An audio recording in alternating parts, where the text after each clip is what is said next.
యాదాద్రి బ్రహ్మోత్సవాలు కన్నుల పండుగగా సాగుతున్నాయి. కళ్యాణ నరసింహుని దర్శనానికి భక్తులు పెద్ద సంఖ్యలో తరలి వస్తున్నారు. ఇక ఇవాళ సాయంత్రం రథోత్సవం నిర్వహించనున్నారు అర్చకులు. ఇందుకోసం భారీగా ఏర్పాట్లు చేస్తున్నారు. భక్తులకు ఇబ్బందులు లేకుండా జాగ్రత్తలు తీసుకున్నారు.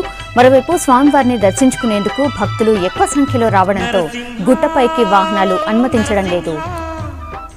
యాదగిరి కొండపైన నరసింహ నీవు ఎక్కడున్నవయ్య తండ్రి నరసింహ, నరసింహ నరసింహ ఎక్కడున్నవయ్య తండ్రి నరసింహ, నాకు కనిపించగరావేమి నరసింహ.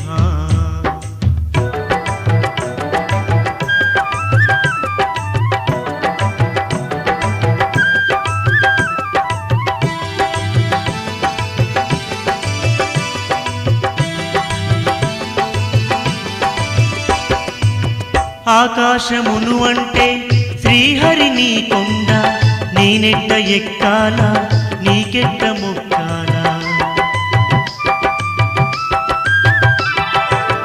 ఆకాశమును అంటే శ్రీహరిని కొండ, నేనెట్ట ఎక్కాల నీకెట్ట మొక్కాల. ఒంటి కాలి గుంటి వాడిని శ్రీహరి, నీ అభయ హస్తమందించు నరహరి. కాలి కుంటి వాడిని శ్రీహరి.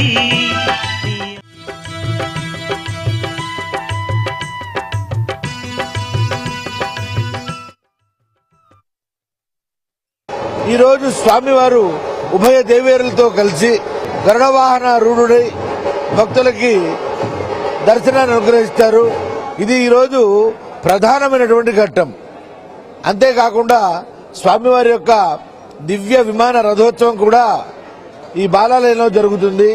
సాయంకాలం శోభాయాత్రకంగా ప్రచార రథంలో స్వామివారి నిన్నట్లాగానే కొండ కింద వైకుంఠ ద్వారం నుంచి స్వామివారి యొక్క రథయాత్ర ప్రారంభమవుతుంది.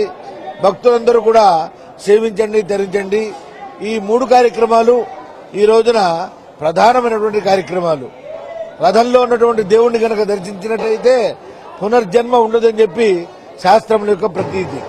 దేహో దేవాలయ ప్రోక్తో జీవో దేవ సనాతన అని చెప్పి ఈ దేహమే ఒక రథం. ఆ రథంలో జీవాత్మ రథికుడు, పరమాత్మ రథంలో కూర్చొని ఉంటాడు.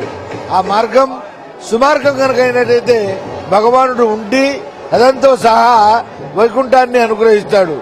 భగవానుడికి ఈ శరీరం ఇష్టం లేక పాప భూయిష్టంగా ఉంటే భగవానుడు దిగిపోయి ఈ రథాన్ని నరకలోకానికి పంపిస్తాడని ప్రతీతి. కాబట్టి అందరూ కూడా రథయాత్రను సేవించండి, తరించండి.